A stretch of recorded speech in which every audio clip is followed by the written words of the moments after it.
جب آپ فاتحانہ طور پر اپنے 10,000 صحابہ کے ساتھ میں مکہ مکرمہ میں داخل ہوئے ہیں تو مکہ میں وہ لوگ موجود ہیں جنہوں نے آپ کے راستے میں کانٹے بچھائے ہیں، آپ کے بروق کی ہوش ڈالی ہے اور آپ کو اور آپ کے صحابہ کو ستایا ہے، آپ کی بیٹی حضرت زینب کو نیزہ مارا ہے اور آپ کے خباب کو، خبیب کو، عمار کو، یاسر کو اور حضرت سمیہ کو رضی اللہ عنہم اجمعین کو تکلیفیں پہنچائی اور شہید کیا ہے۔ آپ نے کسی سے بھی بدلہ نہیں لیا۔ آپ نے اس سے پوچھا یہ بتاؤ میں تمہارے ساتھ کیا معاملہ کروں گا؟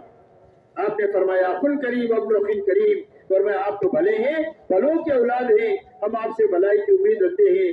آپ نے فرمایا میں تمہارے ساتھ وہ معاملہ کروں گا میرے بھائی یوسف نبی نے اپنے بھائیوں کے ساتھ کیا تھا، جن بھائیوں کی وجہ سے سارے حالات سے گزرنا پڑا۔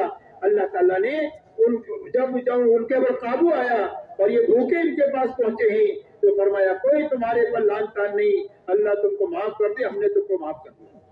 آپ نے فرمایا بیٹھنے والوں سے انتم الطلقاء، جاؤ تم سارے کے سارے آزاد ہو۔ مکہ والے کہتے ہیں ہمیں ایسا محسوس ہو رہا تھا کہ ہم اپنی قبروں سے نکلے ہیں اور ہم کو نئی زندگی ملی ہے۔ میرے محترم دوستو، ایک اخلاقی زندگی حضور صلی اللہ علیہ وسلم لے کر آئے ہیں اور پوری دنیا کے سامنے جو چیز آئے گی وہ ہماری معاشرت آئے گی، ہمارے معاملات آئیں گے اور ہمارے اخلاق آئیں گے۔ نماز تو ہم مسجدوں میں پڑھتے ہیں، حج بیت اللہ میں کرتے ہیں، زکوٰۃ ایمان والوں کو دیتے ہیں، ایمان دل میں ہوتا ہے۔ پوری دنیا کے سامنے جو چیز آئے گی وہ ہماری معاشرت، ہمارے معاملات اور اخلاق آئیں گے، اور جب ان چیزیں ان کے سامنے آئے گی تو پوری انسانیت جس مرحلے میں ہے اس مرحلے میں آگے کا ہر قدم ان کے لیے تباہی کا قدم ہے، اس سے بچ نہیں سکتی ہے سوائے زندگی کے، اور اس کے آنے کا ایک ہی راستہ ہے کہ ایمان والے زندگی جینا شروع کریں۔ اس لیے میرے دوستوں اپنی اخلاقی زندگی کو اچھے سے اچھی بنانا۔ آپ یہ فرماتے ہیں کہ تم میں سب سے زیادہ کامل ایمان والا وہ ہے جو سب سے زیادہ اچھے اخلاق والا ہے۔ فرمایا اکثر لوگ جنت پہ جائیں گے وہ تقوی کی وجہ سے جائیں گے اور اچھے اخلاق کی وجہ سے جائیں گے، اور اکثر لوگ جہنم میں جائیں گے وہ زبان کی غلطی کی وجہ سے اور شرمگاہ کی غلطی کی وجہ سے اکثر لوگ جہنم میں جائیں گے۔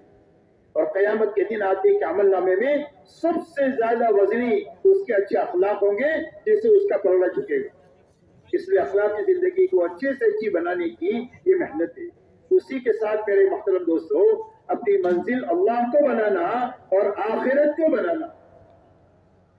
اللہ نے ہم کو دنیا کے لیے بنایا ہی نہیں ہے، اسی لیے حدیث میں بات میں آتا ہے کہ دنیا اس آدمی کا گھر ہے جس کا آخرت پہ گھر نہیں، اور دنیا اس آدمی کا مال ہے جس کا آخرت پہ کوئی مال نہیں، اور اس کو وہ جمع کرتا ہے جس میں عقل نہیں۔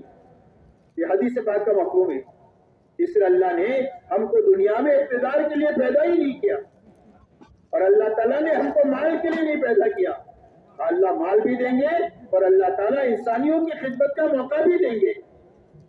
اسی لیے اللہ نے قرآن میں یہ فرمایا کہ جب ایمان والوں کو ہم طاقت دیں گے تو یہ دنیا میں ظلم نہیں کریں گے اور انسانوں کی جان مال سے کھیلیں گے نہیں، بلکہ جب ہم ان کو طاقت دیں گے تو یہ نماز قائم کریں گے، یہ زکوٰۃ ادا کریں گے، یہ بھلائی کو دنیا میں پھیلائیں گے اور برائیوں کو دنیا سے مٹانے کا کام کریں گے۔ ہم ان کو طاقت دیں گے تو یہ دنیا کے لیے رحمت بن جائیں گے اور ساری انسانیت کو حق کی طرف آنے کا ذریعہ بنیں گے۔ اس لیے میرے محترم دوستو ہماری منزل اللہ ہے اور ہماری منزل آخرت ہے۔ ہم دنیا میں کیا چاہتے ہیں؟ فرما اللہ کی رضا کے ساتھ جیے، اللہ کی رضا کے ساتھ مرے، اس کے علاوہ ہم کچھ نہیں چاہتے۔ دنیا سے کوٹی کوڑی ہم کو نہیں چاہیے، اور ہم کو اقتدار بھی نہیں چاہیے۔ اقتدار والوں کو ان کا اقتدار مبارک، حکومت والوں کو ان کی حکومت مبارک، مال والوں کو ان کا مال مبارک۔ نہ ہمیں ان کو کوٹی کوڑی چاہیے اور نہ ہمیں ان کی کوئی اقتدار میں حصہ چاہیے۔ اللہ ان کو خوش رکھے۔ صرف ہم یہ چاہتے ہیں کہ پوری دنیا میں ایمان والے جن جن شعبوں میں ہیں ان شعبوں میں حضور صلی اللہ علیہ وسلم کے نمائندے بن کر اور آپ کی زندگی کو اپنا کر چلے، تاکہ ساری اپنی ذاتوں پر بھی رحم ہو جائے اور انسانیت پر بھی ہماری طرف سے رحم کا معاملہ ہو جائے۔ اس لیے ہماری منزل اللہ ہے اور آخرت ہے۔ اسی لیے حضور صلی اللہ علیہ وسلم نے امت کو آخرت کی بنیاد پر اٹھایا ہے، ان کو مال کی بنیاد پر نہیں اٹھایا۔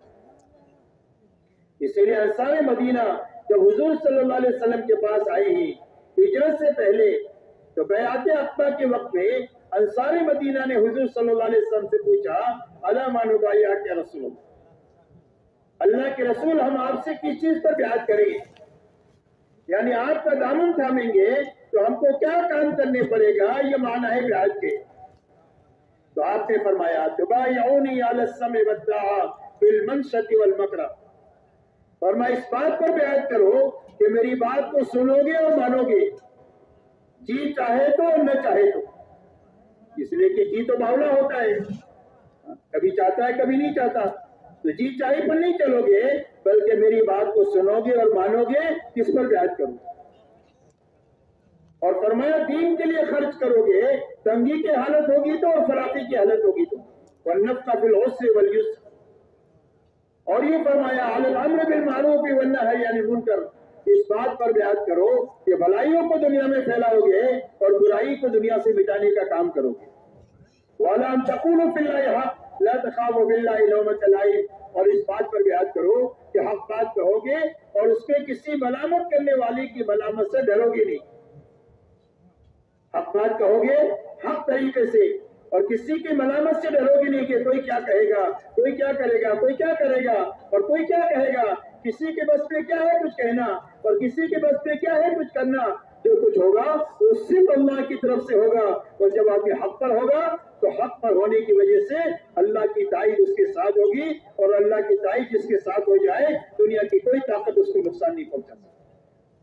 اس لیے میرے دوست نے فرمایا حق بات کہو گے اس میں کسی ملامت کرنے والی کی ملامت سے ڈرو گے نہیں۔ اور یہ فرمایا کہ جب میں تمہاری دعوت پر مدینہ منورہ میں آ جاؤں تو پورا عرب تمہارا دشمن ہو جائے گا، اور ایک تیر سے اور کمان سے تمہارے پر حملہ آور ہوگا، تو تم اپنی اور اپنی عورتوں اور بچوں کی حفاظت کے لیے جن وسائل کو استعمال کرتے ہو میری حفاظت کے لیے ان وسائل کو تم استعمال کرو گے، اس پر بیعت کرو۔ تو ایک صحابی کھڑے ہوئے انصار میں سے اور کہا اللہ کے نبی اگر یہ شرائط ہم پورے کریں گے تو ہم کو کیا ملے گا؟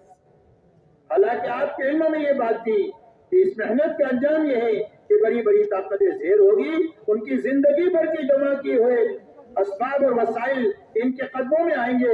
اسی لیے آپ نے سراقہ بن مالک سے کہا تھا کہ انتہائی بے بسی اور بے کسی کے حال میں کہ سراقہ اس وقت میں کیا حال ہوگا جب کسریٰ کے کنگن تیرے ہاتھ میں ہوں گے۔